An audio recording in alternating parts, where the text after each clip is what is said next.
baptism. Alam ko po, familiar na po kayo dito sa topic na to kasi maghalos sa mga preaching natin magkasunod po na pinag-aralan yung water baptism tsaka yung baptism of the Holy Spirit.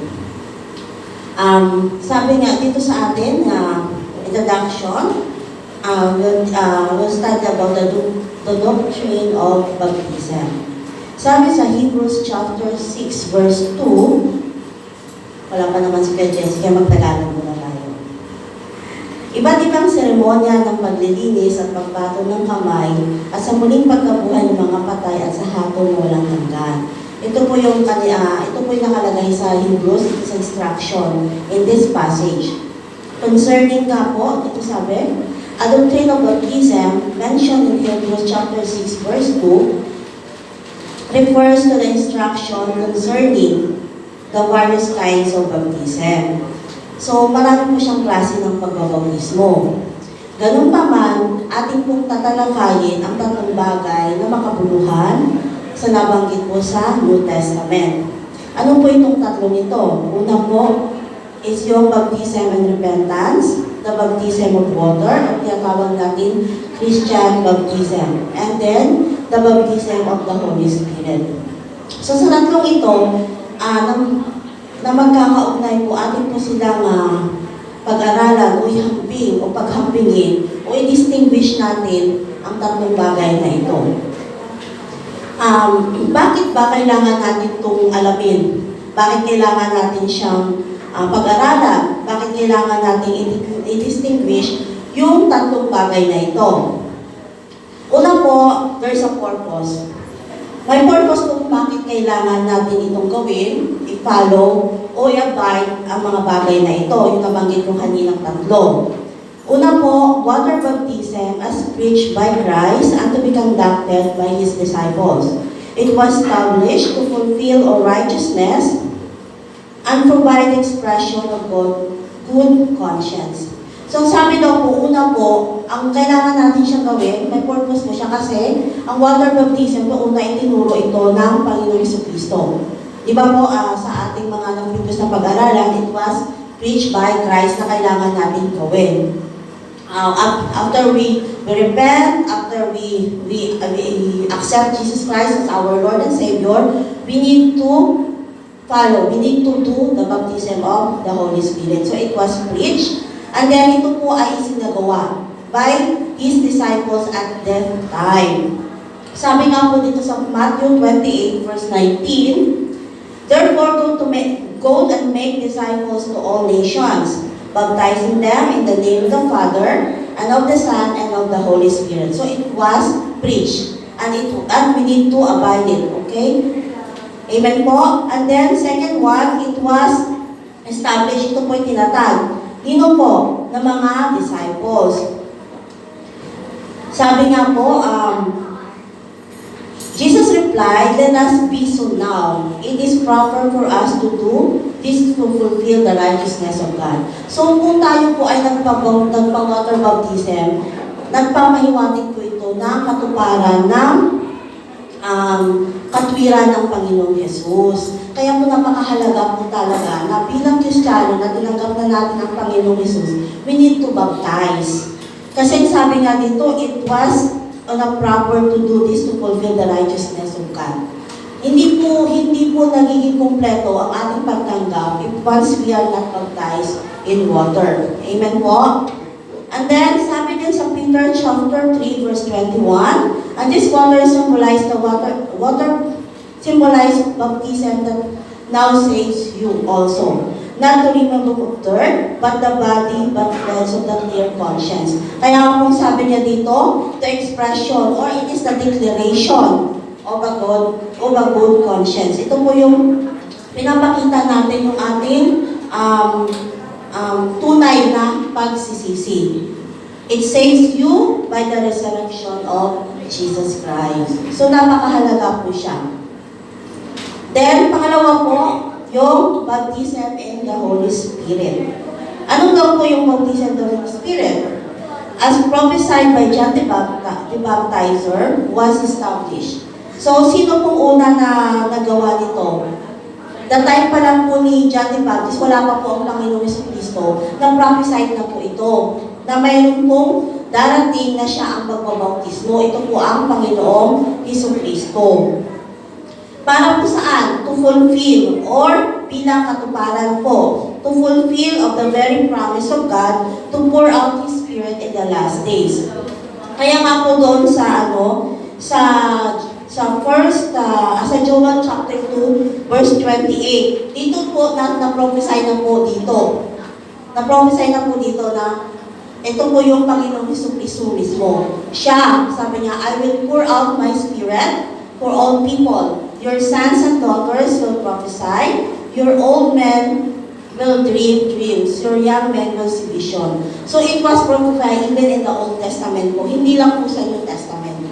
Kaya talagang mangyayari at mangyayari po siya. And then sabi dito, sa Matthew chapter 3 verse 11, I will baptize you with water for repentance. Sino po yung nagsabi? Si John the Baptist po. But after me, comes one who more powerful than I. Sinong tinutukoy dito? Ang Panginoong Jesucristo. I am not worthy to carry. He will baptize you with the Holy Spirit and fire. So, sino daw magbabaptize? With ang Panginoong Jesucristo mismo. So, bago po natin tanggapin ito, ang water baptism, baptism of the Holy Spirit, may mga basic requirements po para po sa mga tumanggap. Basic requirements for receiving. Ito po yung natanggap na po natin. Bawat tapos na po tayo, natanggap natin ang Panginoong Kristo, tayo ay nagsisi, tayo po ay tumalikod na sa mga kasalanan natin. Tapos, we have a new life already with the Lord Jesus Christ. So dapat po, ang una po dapat sa mga tumanggap na makikita natin, after we baptize in water, there's a proof. Mayroon po dapat patunay.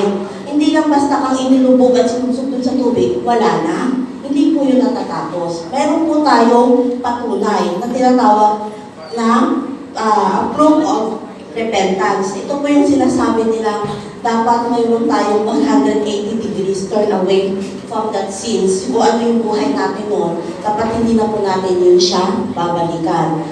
Then, a real change of mind for the better. So ito yung natawag na renewal. We need to renew our mind. Diba po? Dapat hindi ang pag-iisip natin hindi na katulad nung dati, nung hindi pa tayo nakatanggap sa Panginoong Jesucristo. Ito yung tunay na pagbabago ng buhay at pag-iisip. Tunay po ha, hindi siya yung one day. It's alone. Tuloy-tuloy po siya na pagbabago. Then, plus po yung declaration of faith. Dapat po nakikita po sa ating pananampalataya po sa Panginoong Jesucristo. Sabi nga po dito sa Acts chapter 2 verse 38, Peter replied, repent and be baptized, every one of you in the name of Jesus Christ for the forgiveness of your sins, and you will receive the gift of the Holy Spirit. Di ba po? Malinaw naman po, kailangan po natin magsisi. We need to repent. And nandito po sa Mark chapter 16, 15 to 16, He said to them, go into the world and preach the gospel of all creation. So, ito po yung utos talaga na kailangan natin siyang ipahayag sa buong mundo. Whoever believes and be baptized is saved. But whoever does not believe, he will be condemned. So, napakaliwanag naman po, di ba, ang salita ng Panginoon to remind us na kailangan po natin ipahayag ang salita ng Panginoon at ipautismo po ang sinumang maniwala para po sila maligtas. Kaya nga po even yung mga Pharisees, di ba, nirebuke sila ng Panginoon. Nandiyan po sa Matthew chapter 3 verse 7 to 8. Actually, hindi naman lahat nilagay ko dyan. Para lang po hindi tayo maraming mga verse kasi marami po talaga ito. So, and even sila po, di ba, nirebuke sila ng Panginoon. But when so many of the Pharisees and Sadducees coming to where he was baptized, he said to them, You brood of vipers, we warn you, flee from the coming wrath, produce fruit in keeping in repentance. Ito po yung sinabi niya na mga ano kayo, mga lahi ng mga ulubong. Kumbaga, they are just, parang nagpapakumbari lamang sila. But Jesus warned them, at ito po ay gusto ng Panginoon na patunayan muna nila na sila ay, na ang kanilang buhay ay tunay na talagang nagsisi. Kasi parang, ano lang sa kanila parang hindi totoo yung kanilang pagsisisi. Ang gusto kasi ng Panginoon yung tunay na pagsisisi. Hindi yung ano lang, nagsisi ka lang because dahil na konsensya ka lang. Iba po yun. Yung sisi po, ito yung talagang tunay na pagtalikod. Then, sa water baptism, next po sa baptism of the Spirit. Same din po. Kung ano po yung sa water baptism, same din ng baptism of the Holy Spirit. Dapat po mayroon pong proof, mayroon pong patunay na tayo po ay nagbago, mayroon pong sinasabi dito na repentance, tsaka yung real change of mind for the better. Kaya po. Pero nadagdag po doon, however, believer who may ignorant to misinform with regards to the outpouring of the Spirit may not yield to the baptism, a very unfortunate situation. Kaya po diba, napakapalad po natin. Kasi ang iglesia po natin, na itinuturo po ito sa atin. Kaya nga po diba, kaya bilang isang iglesia, napakahalaga po na maituro ang tungkol sa banal na Espiritu para po sa kaalaman ng mananampalataya. At asamin po ito upang lalo po tayo mamuhay na ayon sa kalooban ng Panginoong Diyos. Kasi po, di ba, pag hindi kasi natin alam ito, hindi natin magagamit. Kasi ito po ay, ito ay gift ng Panginoon. Ito po ay pinagkaloob niya sa atin. So kung wala po tayong kaalam-alam dito, madadaya tayo ng kaaway. Dahil po dito, ay dito pinapakita na we have the authority. Diba? May authority po tayo para paglabanan po yung gawa ng kaaway sa buhay natin. At it helps us kung para po tayo ay magiging matagumpay na bilang isang Kristiyano. Amen po? Then, may signs po ito. Baptism in water, being baptized in water is a sign of one union. So, pag tayo po ay nakikipag-baptize, ibig nagpabaptiso sa tubig, ibig sabihin tayo ay nakikipag-isa sa Panginoong Jesucristo. Sabi niya nga po sa Romans chapter 6, verse 3 to 5, or you don't know that all of us who were baptized in Christ were baptized into His death. So kung tayo po ay nakipagbautismo sa tubig, o nabautismuhan sa tubig, tayo po ay nakikiisa sa Kanyang kamatayan. We were therefore buried with Him through baptism and death, in order that just Christ was raised from death to the glory of the Father, we may live in a new life. So kasama niya po tayo doon. For we have been united with Him in death, like He will certainly be united with Him in the resurrection. So tayo po ay kasama niya sa kamatayan, at tayo din po ay kasama niya sa Kanyang resurrection, o yung Kanyang pagkabuhay muli. Amen po? So then, baptism of the Holy Spirit is a particular baptism happening in the Spirit. So ito po ay specific po siya na nangyayari. Sabi nga po sa Matthew 16, verse 17 to 18, sabi ito, and these signs will accompany those who believe in the name. In the name, they will drive out demons, they will speak in new tongues, they will pick up snakes with their hands, and when they drink deadly poison, it will not hurt them at all. They will place their hands on sick people and they will get well. Hindi naman sinasabi na literally na you will pick up snakes. Hindi kinagat ka na nun. I mean, ang minibin niya po dito, when we receive the baptism of the Holy Spirit, God is giving us the authority in the name of Jesus. Ibig kong sabihin, lahat ng gawa ng kaaway sa buhay natin, kaya po natin siyang i-drive out. Example, sa mga may sakit, pag ikaw po ay in the times of temptation, kaya po natin siyang i-resist. Because, bakit? Dahil po nandoon po yung banal na Espiritu. We have the power na kaya po natin gawin yung mga bagay na yun. Amen po? Sabi nga po dito, in 1 Corinthians 14:22, tongues then are assigned not for believers, but for unbelievers. Prophecy, however, is not for unbelievers, but for believers. Ayan po, di ba? Kung gayon ang kaloob na makapagsalita sa iba't ibang mga wika, isang himala para sa mga hindi sumasampalataya at para sa mga nananampalataya. Opposite po siya. Ngunit ang kaloob na makapagsalita, ito po yung prophecy, na mensahe ng mula sa Diyos ay himala para sa mga sumampalataya at hindi sa mga di sumasampalataya. So kaya po napakahalaga po na alam po natin yung mga gifts natin ng banal na spirito. Then, number 4 po, the baptizer. Sino po itong baptizer? It was Jesus Christ. Water baptism is Christ's disciple. Sino pong nagsagawa nito? Si John the Baptist po. Siya po yung unang nag-execute po nito. Then, baptism of the Holy Spirit, Jesus Christ Himself. Ang Panginoong Jesucristo po. Actually, He is considered as the first person. Siya po yung unang considered the first person to receive the baptism of the Holy Spirit. Ito po ay makikita natin sa Matthew chapter 3, verse 13 to 17. I-take note nyo na lang po kung gusto nyo po siyang basahin. Now, we are studying ngayon na po, ay pupunta na po tayo sa water baptism or tinatawag na Christian baptism. Ano daw po itong Christian baptism o tinatawag na water baptism?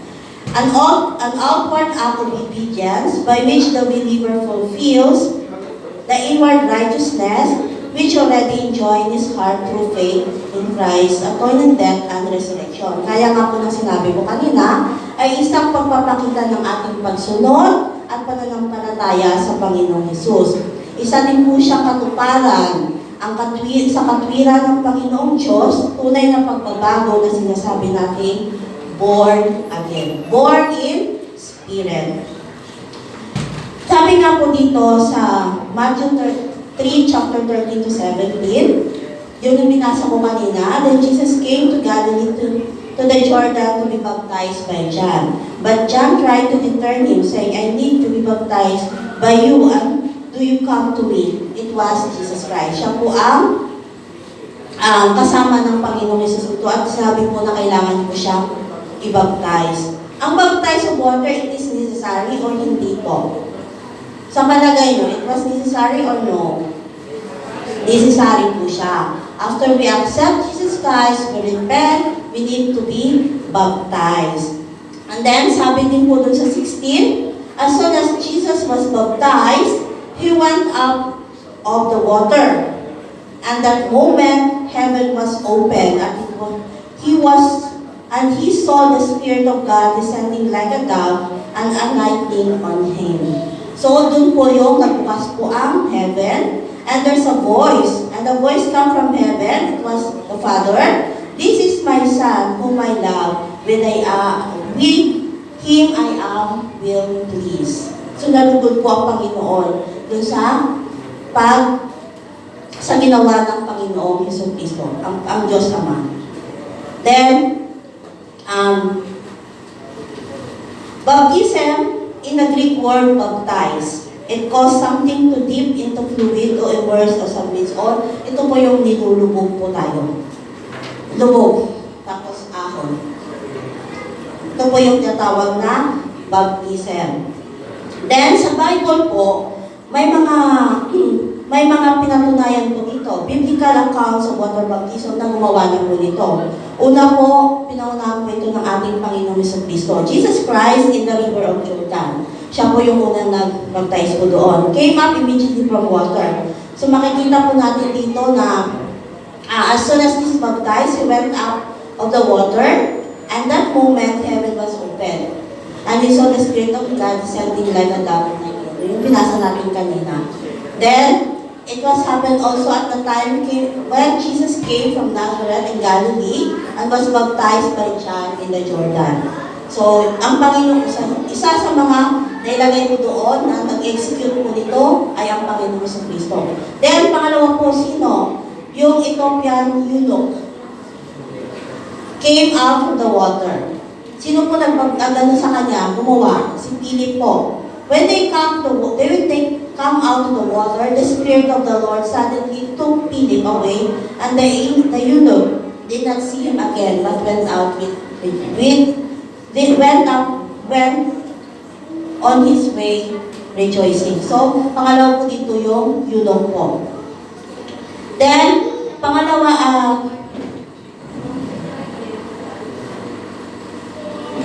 then next po, Jesus Christ and His steps of obedience.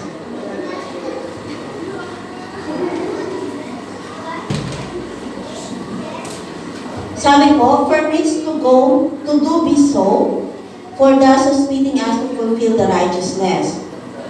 Sabi po dito sa Matthew 3 verse 15, the word thus means this is the manner Christ by example. So una po dito ay yung Panginoong Jesucristo. Yung kanya pong attitudes towards the obedience to the Father.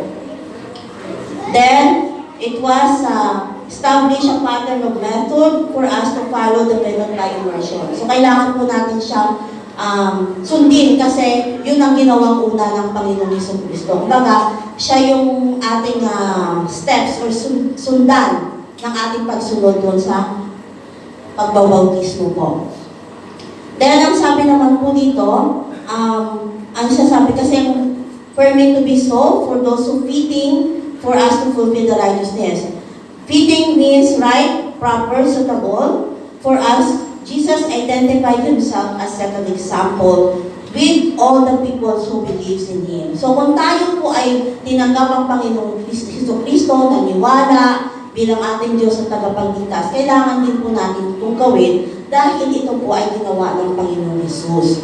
Amen po? Kasi hindi po siya naniwala ka pero hindi mo sundin. Ano yun? Wala po yun. Hindi po siya tama. Kailangan po natin siya gawin dahil mismo ang Panginoong si Kristo ay ginawa niya po ito. To fulfill all righteousness was Christ's desire, which was expressed by His baptism. Jesus had no sin and was completely righteous. By His act, He openly showed His righteousness by obeying His Father and fulfilling His Father's plan. So kahit po siya ay sabihin natin na ang Panginoong Jesucristo ay wala po siyang kasalanan, wala po siyang bayad ng kasalanan, pero ginawa niya po ito, how much more pa po tayo, di ba? Na dapat natin siyang gawin because God's show us the first thing na gawin po natin yung bagay na ito. And then, the believers, tayo po ito, follow the steps of Christ likeness. So, yung sinabi ko na kanina, na kung ano po yung ginawa, ang Panginoong si Kristo, ginawa niya po ito, pinalo niya, tayo naman po, it's our turn, na tayo po mga mananampalataya, at kailangan din po natin siyang gawin as Christ likeness. Ang sabi po dito, so 1 Peter chapter 2, verse 21, to this you were called, because Christ suffered for you, leaving you an example that you should follow His steps. So, nag-suffer po ang Panginoon para po ano? Para magpaipakita po sa atin na kailangan natin siyang sundin. Amen po? Kaya wala po tayong sabihin na okay na yan. Okay na yan, naniwala na ako, hindi ko na yung gagawin. Hindi po. Dapat po tunay, complete ang ating pagsunod doon sa ginawa ng Panginoong Jesucristo. Sabi dito, justification of man. The moment a person repent and by faith accept Jesus as Lord and Savior, he rendered righteousness and justification before God. Sabi sa Romans 5, chapter 1, therefore, since we have been justified through faith, we have peace with the God through our Lord Jesus Christ. That's why po, nung tinanggap natin ang Panginoon so Kristo, tayo po ay, sabi dito, repent and have faith with Him, we have free to come or to call Him anytime. Tayo po ay binigyan ng katwiran na makalapit sa Panginoon so Kristo. Kasi when we are separated, di ba po nagkasala ang tao sa Diyos, we are separated from God. Wala po tayong connection. So only one thing that we can connect to the Father is to believe, accept our Lord Jesus Christ. At sa pagtanggap po natin yun, mayroon na po tayo, binigyan na po tayo ng katwiran ng Panginoong Ama para po tayo ay may makalapit po sa Kanya. Amen po? It's a privilege for us. Napakalaki pong privilege po pa ito sa atin, na ibinigay po sa atin. Then, proclamation of man justified and made righteous. This righteousness before God shown to the world through the Christian baptism in water. So, pag nagpapaptize po tayo, ito po ay nagpapakita ng katwiran ng Panginoon at tayo po ay dinideclare natin. We are declaring, di ba po, the righteousness of Jesus Christ in our lives. Kaya po napakahalaga po yung magpabautismo. Kaya po kung sino pa po hindi pa nakapabautismo, ay magpabautismo na po kung atin na po siyang maunawaan. Wala na pong patumpik-tumpik na sabi nga, it is necessary. Then, condition for receiving Christian baptism. May mga condition po para po matanggap natin yon. Una is teaching. Kaya po tinuturo po, di ba? Kaya po napakahalaga na tayo po'y makinig pag nagtuturo po regarding sa bagay na to para po maintindihan natin. Para we will not be ignorant of this kind of teaching. Sabi sa Matthew 28 verse 19 to 20, therefore go and make disciples to all nations, baptizing them in the name of the Father, and of the Son, and the Holy Spirit, and teaching them to obey everything. So, teaching. So, hindi naman po nagkulang ang church. Halos paulit-ulit na nga po, di ba, na nire-remind sa atin ito. And sabi daw po, ituro daw. And obey everything. Pag sinabing everything po, lahat, hindi yung half-half lang ang ating susundin. Then, I have commanded you, and surely I am with you, always to the end of the age. So, new convert must know the basic fact of gospel. What is the baptism, and why we are baptized. So, kagaya po diba na tayo po nag-share sa kapatid natin o sa mga kaibigan natin, hindi pa nila naintindihan to. After we share yung about sa Panginoong Kristo, nag-ano po sila, they are willing to accept Jesus Christ, automatic po, ituro natin ito. Ito po yung isunod natin na kailangan nila mag-bautismo. Hindi po muna tayo pupunta sa revelation na ganito ganyan, hindi. Step by step po na ipaunawa muna natin sa kanila na ngayon tinanggap po na ang Panginoon Kristo, may kailangan ka rin gawin dahil tinanggap po na siya. Ito yung explain natin about water baptism po. So, they can be baptized in the same day as they believe. So, instantly, the same day nga eh. Sa atin nga, pag kung saan panghali din na mayroong time, doon pa tayo mapapabaptize, di ba? Eh sa kanila nga, at the time, the same day. On that time na tinanggap nila, automatic yung pabautismo po sila. Kaya ang tanong, kailan po ba ako dapat magbautismo? Ang sagot po dyan, necessary. On the time na yung naintindihan mo na at decided ka na sa puso mo, now do it. Kailangan na po siya natin pag-desisyonan. Amen po? After baptism is more detailed teaching much be given to them to establish their faith. Kasi po isa din po ito na tayo may nagiging matatag sa ating pananampalataya. Sabi nga po sa Acts chapter 8, verse 12, 35 to 59, ang basahin ko lang po dito yung sa Acts 12 lang po kasi masyadong mahaba. But when they believed Philip as a proclaim the good news of the kingdom of God, and in the name of Jesus, they were baptized both men and women. So, itong time na kung saan po nagturo si Philip po at pinoclaim na po ang good news, sila po ay automatic po ay nabaptize po. Parehas po, babae at lalaki.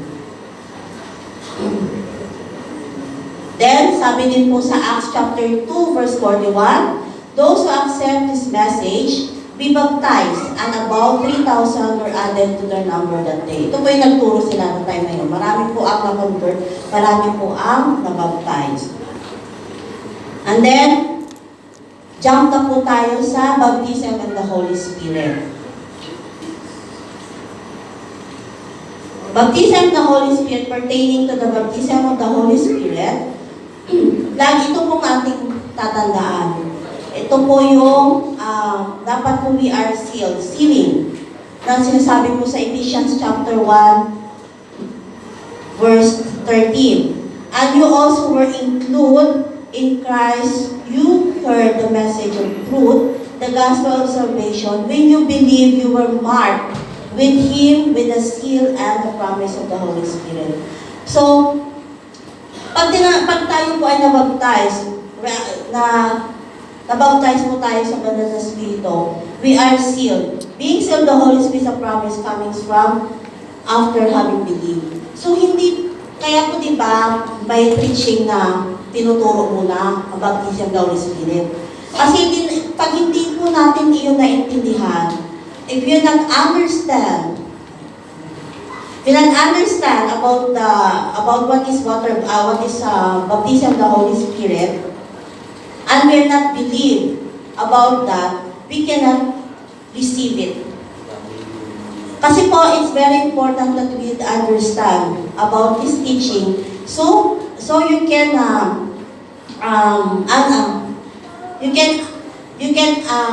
understand it well, so that's the time you can accept it. This gives the believer much needed assurance that they are in the Lord.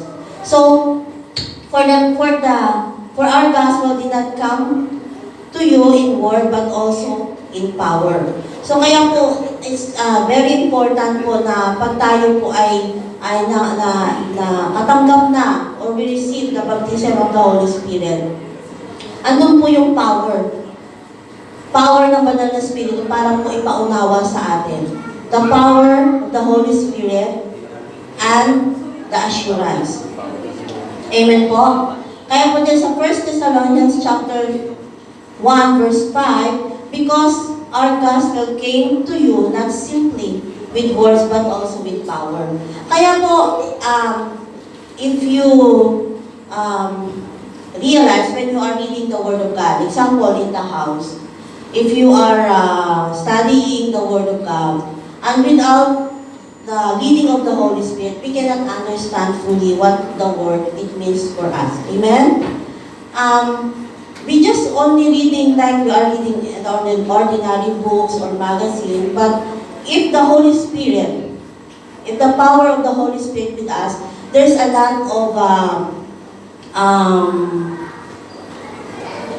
marami po siyang gusto ipahayag. Yung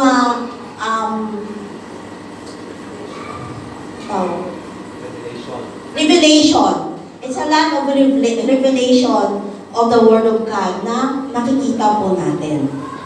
With the Holy Spirit, deep conviction. Andun po yung parang you feel that the Word is talking by you itself. That you can see that, ay parang ako to. It's me. Right? That's why when you read, you can realize na, Lord, I am not worthy to you. I have sins against you. That is started that you can realize that it's your life. We need to change it. Amen po? Kaya po doon natin nakikita na kailangan natin magbago. Kailangan ko itong baguhin kasi hindi ito ang gusto ng Panginoon. Kasi andun yung banal na Espiritu. Andun yung kanyang conviction. Andun yung kanyang revelation para po sa atin. You know that we live among you for the sake. Ito po yung sinabi dito. Then, sa in-sealing po, yung pag-seal ng banal na Espiritu, nun po yung indwelling. Ano po ba yung indwelling? Ito yung nananahan, laging kasama, pangalawang parakleto. Ito yung banal na Espiritu. Sabi po sa 1 Corinthians 3:16 and 6 to 19. Do you know that yourselves are God's temple and that God's Spirit dwells in your midst? So, lagi po natin siyang kasama. Kaya po, ang sabi dito, an awesome revelation that the Holy Spirit is the source of dominance, or it's a power, resides in every believers. Hindi po siya nakatira sa atin, ha? Siya po ay kasama natin. Amen po, nakakapagkamalan kasi yun eh. na nakatira siya sa atin. Hindi. Lagi po siyang kasama natin. Nandyan lang po siya para tayo po ay samahan. And then, kaya po napakahalaga, ang isang mananampalataya ay pinananahanan o lagi niyang kasama ang banal na Espiritu. Bakit po? Kasi nandun po yung lahat, everything that we do, marirealize natin na hindi ito ang kalooban ng Panginoon. We can determine o we can maano po natin siya, ma-note sa isip natin, sa puso natin na hindi ito kalulugod sa Panginoon. Ganun po kahalaga. Napakahalaga po na ang banal na Espiritu po sa atin. Sabi dito, do you know that your body is a temple of the Holy Spirit, who is in you, whom you have received from God? You are not your own. So our body is not our own. It was a temple of God. Then sa 2 Timothy chapter 1 verse 14, guard the good deposit that was trusted to you. Guard it with the help of the Holy Spirit. Ito po, ano po yung dineposit po sa atin? After we accept Jesus Christ, tayo po nagsisi. Ito po yung kagandahang loob ng Diyos na at mga mabubuting aral at pananampalataya at pag-ibig natin. Kaya dapat po nating alagaan. Kaya po, that's why be careful how we live for our life and our natawag nating life testimony. Kaya po napakahalaga. Para po ang banal na Espiritu ay patuloy po na kasama natin. Then, be filled. Kailangan po nating mapuspos. Sabi nga po sa Ephesians chapter 5 verse 18, do not get drunk on wine which leads to debauchery. Ano po yung debauchery? Wickedness, sinfulness, immorality, impurity. Instead, be filled with the Spirit. Yun nga po. So, kailangan po tayong mapuspos. Para po saan? To continuous feeling the point of overflowing. Ito yung sasabing consuming fire of the Holy Spirit na patuloy po natin asalin. Kasi po pag we are not filled with the Holy Spirit, parang lahat ng ginagawa natin, para siyang walang kabuluhan. Parang normal na lang na ginagawa natin without the conviction of the Holy Spirit. So, kailangan po tayong ma-feel. Kailangan po natin asamin to. Kailangan po natin siyang ipag-pray that God will fill us or tayo po yung puspusin ng banal na Espiritu. Then, the Holy Spirit and His power available for us. It is a promise. Ito po ay pangako ng Panginoon. Kaya po wag mong sabihin, hindi naman para sa akin yan. Sa Kanya lang yun kasi siya magaling siya magsalita, siya ay alam na lahat ng memory verse. Hindi po. It is for every one of us. Ang kailangan lang po natin siya ay ipanalangin. Asamin po natin. Wala pong pinipili ang Panginoon. As long as you desire, God sees our heart. Then, sabi po, the prophets foretold it. It was already prophesied. Gaya ng binasa ko kanina sa Isaiah. Hindi ko na po siya babasahin. It was already prophesied in the Old Testament. Then, pangalawa po, the Holy Spirit enlightened upon Jesus. Ito po yung, di ba, nabaptize na po ang Panginoong Jesus, bumaba po ang banal na Espiritu. Actually po, ang topic ko medyo mahaba talaga siya. Kaya,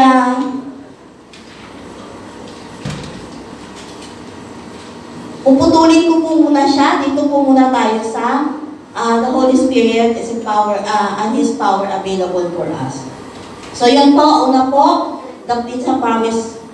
It's a promise by Father. The promise already, it was already prophesied in Isaiah 59 verse 21 and sa Joel 2 chapter 2 verse 28. Then, it was also sent by Jesus Christ, the baptizer. So ito po yung, nung nabaptize po ang Panginoong Kristo, bumaba po ang banal na Espiritu na nagsabi po ang Panginoong Ama na itong aking anak na aking kinalulugdan. Then, received by the believers. Ito po ay tinanggap ng mga believers on the day of Pentecost. Ito po yung nagturo sina Peter. Di ba po, habang sila nagturo, marami pong tao ang naniwala at natanggap po nila ito. And then, number 2 po, as Jesus Jesus was preached in the Gentiles. Ito po yung nagturo ang Panginoong Jesucristo.